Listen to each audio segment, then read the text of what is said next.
Ada beberapa ayat di sini akan disebutkan berhubungan dengan masalah akan ada namanya hari pembalasan. Ada hari di mana kiamat terjadi, artinya habis semuanya. Semua yang kita lihat dan kita tidak lihat di langit, di bumi, di kedalaman lautan, semuanya akan habis. Ada saatnya di mana ajalnya datang, semuanya akan hancur dan terjadilah kiamat. Kiamat ini akan terjadi bila diikuti dengan beberapa tanda-tanda sebelumnya, baik tanda-tanda kecil ataupun tanda-tanda besar. Jadi tanda-tanda kiamat itu ada besar, ada kecil. Tentu kalau tanda-tanda kiamat kecil banyak sekali. Di antaranya hadis riwayat Muslim juga yang berbunyi, kata Nabi SAW, hitunglah 6 tanda-tanda kiamat. Ini kecil. Lahirnya aku, diutusnya aku, dan meninggalnya aku. Berarti sudah ada 3 dan sudah terjadi.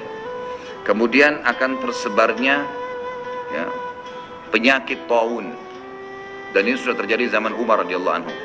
Terbebasnya Palestina di zaman Umar radhiyallahu anhu, gitu kan. Kemudian pembebasan negeri Persia terjadi di zaman Umar radhiyallahu anhu. Berkumpul semua itu. Jadi 6 tanda-tanda ini sudah kelihatan semuanya. Tanda-tanda kiamat yang kecil sudah terjadi, ada yang sedang terjadi sekarang dan ada yang belum terjadi. Kalau yang sedang terjadi seperti misalnya hadis Nabi SAW yang berbunyi, tidak akan terjadi kiamat sampai orang-orang mengganti nama-nama minuman keras dengan nama-nama lain. Contoh, seperti sekarang misalnya menggantinya dengan istilah-istilah lain. Ya nama inilah, ya merek itulah, ya cuman sekian 5% alkoholnya dan seterusnya. Hadis yang lain, tidak akan terjadi kiamat sampai zina tersebar, dianggap biasa, dan juga banyaknya laki-laki yang menyerupai perempuan. Dan juga minuman keras dianggap sebagai minuman yang biasa. Hadis sahih semuanya. Jadi ini semua kita lihat depan mata kita, sedang terjadi. Ya, sedang terjadi. Kemudian yang belum terjadi, itu seperti misalnya kalau tanda-tanda kiamat kecil terakhir sekali namanya Malhamah Kubra.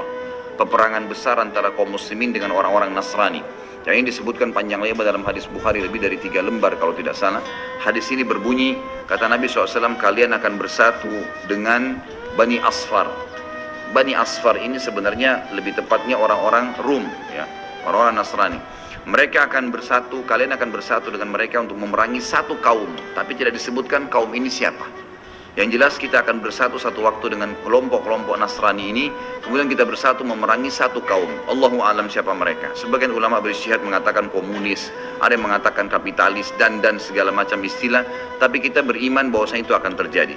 Ringkas cerita, kalian akan memenangkan peperangan, pasukan tahaluf ini, sekutu ini akan menang. Kemudian setelah itu bubarlah semua pasukan dan tersisa pasukan di negeri Syam. Dan dari hadis ini juga ulama sekarang mengatakan kasus Syria ini akan berakhir dengan sendirinya, karena memang hadis ini menjelaskan adanya ketentraman di negeri Syam, ya, sebelum terjadi tanda-tanda kiamat besar. Pada saat itu pasukan muslimin, ya, sedang pulang ke negeri Syam bersama dengan pasukan Bani Asfar ini, ya, suku yang dikatakan dari bangsa Romawi. Kemudian mereka mengangkat bendera salib sambil mengayunkan dan mengatakan, kamilah yang telah memenangkan peperangan ini. Maksudnya, kekuatan Nasrani. Maka yang muslim sempat, teman-teman mereka mengatakan, ini kan kita sekutu, bagaimana caranya kalian mengaku ya memenangkan sendiri? Terjadi cekcok di antara mereka. Lalu kata Nabi SAW, akhirnya segelintir muslimin yang ada di situ, Allah karuniakan mereka mati syahid, terbunuh semua. Lalu hari kedua, beberapa muslimin bersatu untuk berperang, dan mereka juga dikaruniakan Allah mati syahid. Hari ketiga berkumpul lagi muslimin untuk mereka berpegang pada satu kesepakatan untuk tidak akan membiarkan bahwasanya orang-orang Nasrani menganggap menang sendiri. Maka akhirnya hari ketiga pun mereka diikram oleh Allah, dikaruniakan syahadah, mati syahid. Nanti hari keempat barulah berkumpul seluruh muslimin dari seluruh penjuru bumi. Lalu terjadilah perang besar antara kalian dengan Bani Ahmar, dan mereka dibawa naungan 80 bendera. Sebagian ulama hadis mengatakan mereka dibawa 80 negara. Jadi perang besar-besaran. Dan di dalam kegiatan orang-orang Nasrani, sebagian pastor dan pendeta, mereka menamakan akan terjadi nanti perang salib besar, puncak daripada penentuan siapa yang menang dan siapa yang kalah. Kita sebagai orang muslim bukan sedang memicu emosi untuk mempersiapkan diri, tapi memang ini hadis Nabi SAW, wahyu yang menyampaikan kita akan berperang melawan mereka, dan ini perang besar-besaran seluruh dunia akan terjadi. Maka kalian pun akan berperang, tapi tidak disebutkan waktunya berapa lama, sampai pasukan kalian menembus wilayah Rum dan kalian berhasil menjebolkan temboknya dengan takbir dan tasbih, berzikir. Dan tembok ini sebagian ulama mengatakan adalah Vatikan, karena memang satu-satunya markas orang-orang Nasrani yang menggunakan pintu gerbang. Kalau dibuka dianggap ada sebuah keputusan penting, kalau ditutup berarti sudah segala macam ya yang mereka kultuskan sekarang. Temboknya itu akan rubuh dengan takbirnya muslimin. Sebagian ulama hadis mengatakan karena banyaknya jumlah pasukan sampai akhirnya suara mereka begitu bergemuruh dan akhirnya meruntuhkan tembok itu. Allahu a'lam, itu makna hadis. Kemudian pada saat itulah syaitan, iblis menjelma jadi manusia lalu teriak di tengah-tengah pasukan muslimin berkata, wahai muslimin, Dajjal sudah keluar di tengah-tengah kalian. Dajjal sudah keluar di tengah-tengah kalian. Maka teriakan ini membuat pasukan muslimin, mereka tahu benar pada saat itu hadis Nabi SAW yang berbunyi, diriwayatkan Imam Bukhari Muslim, kalau kalian dengarkan Dajjal keluar di satu lokasi, maka selamatkanlah diri kalian walaupun ke gunung-gunung, gitu kan. Janganlah seseorang dari kalian berkata imannya kuat lalu dia sengaja menemui Dajjal, akhirnya dia menjadi pengikutnya. Jadi para mujahidin tahu masalah itu. Mereka bukan tidak berani, tapi mereka mengikuti sabda Nabi SAW. Maka mereka pun akhirnya pada pulang masing-masing. Kata Nabi SAW, mereka pun bubar ke wilayah masing-masing. Pada saat mereka tiba di wilayahnya, ternyata Dajjal tidak ada. Itu berita dusta. Dan pada saat itulah Dajjal keluar. Pada saat itulah Dajjal keluar. Dan Dajjal adalah tanda-tanda kiamat besar yang pertama. Tanda-tanda kiamat besar yang pertama. Jadi ini akan terjadi. Ini sekaligus saya menitik beratkan, ya, tidak bolehnya sembarangan orang ngomong. Sekarang soalnya ada beberapa orang, semoga Allah berikan hidayah, menentukan tahun ya akan terjadi kiamat. Bagaimana caranya menentukan tahun? Ini tanda-tanda depan mata kita masih ada yang belum terjadi. Dan ini peperangan besar seluruh dunia, ini nggak main-main, ini bukan perang 1-2 hari. Ini peperangan yang besar sekali, gitu kan? Jadi Allahu a'lam kita masih menemukan atau tidak. Tapi yang jelas menurut tanda-tanda sekarang, kita masih ada di fase-fase tanda-tanda kiamat kecil yang sedang terjadi. Tapi kita menyampaikannya, gitu kan? Yang jelas ini sesuatu yang masih Allahu a'lam. Berapa lama? Bukankah banyak orang menebak-nebak tahun 2000 sekian akan kiamat, 2000 sekian akan kiamat. Ini semua dari mana? Kita punya kiai dan guru kita Nabi Muhammad SAW menyampaikan kepada kita tanda-tandanya ada. Sebelum terjadi tanda-tanda itu tidak akan terjadi kiamat. Kemudian kita akan masuk menjelaskan teman-teman sekalian tanda-tanda kiamat besar. Yang pertama adalah keluarnya Dajjal sebagai fitnah bagi kaum muslimin. Makanya kita dalam tahiyat membaca wa'udzubika min fitnatil masiihid dajjal, dan jauhkanlah kami dari fitnahnya Masih Dajjal.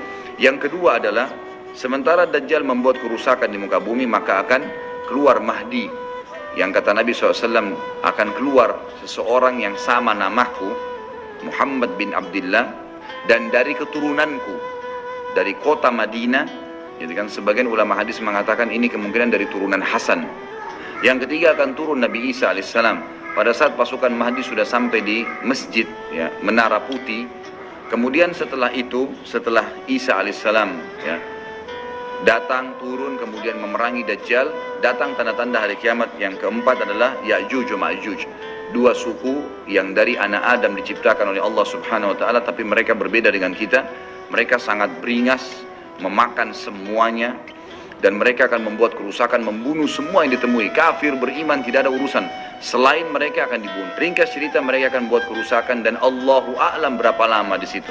Dan mereka akan mati bukan dengan peperangan dengan kaum mukminin, tapi dengan doa Isa alaihissalam yang berdoa lalu Allah matikan mereka dengan satu kali mati. Kemudian Isa alaihissalam pun berdoa kepada Allah agar dihilangkan jenazah mereka karena seluruh bumi ini dipenuhi dengan jenazah mereka. Setelah berjalannya waktu, maka akan terjadi orang-orang kufur kembali kepada risalah langit. Setelah pada saat itu Isa alaihissalam sudah meninggal dunia, sudah mulai sebenarnya tentram, orang sudah mengenal Allah, tapi dengan berjalannya waktu manusia mulai lalai, mulai lagi kembali menyembah berhala, mereka lagi berbuat zina, mereka melakukan kekacauan. Maka keluar tanda-tanda kiamat besar yang kelima, yaitu keluarnya dabbah atau hewan melata. Yang hewan melata ini akan keluar dari tanah, berbentuk seperti hewan, tapi dia bisa berbicara dan dia membawa cap yang dia mencap orang beriman dan orang kafir. Setelah keluarnya dabbah, maka akan terjadi 6, 7, 8 sekaligus tanda-tanda kiamat ini, yaitu terjadinya longsor besar di wilayah timur, dan terjadi juga longsor besar tanda-tanda kiamat yang ketujuh itu adalah di Jazirah Arab, dan juga terjadi di wilayah baratnya Jazirah Arab, yaitu wilayah Afrika, dan ini juga akan longsor besar, gitu kan. Sebelum terjadinya longsor 6, 7, 8 tadi, di seluruh muka bumi ini akan terjadi kabut yang menutupi bumi ini, dan semua dunia ini akan melihat kabut itu dalam beberapa waktu. Kemudian terjadilah tanda-tanda kiamat yang selanjutnya, yang ke-9, keluarnya api dari wilayah Aden namanya, atau wilayah padang pasirnya wilayah Aden. Aden salah satu kota di Yaman. Kemudian selanjutnya akan terbit matahari dari barat sebagaimana dia biasa terbenam dari situ.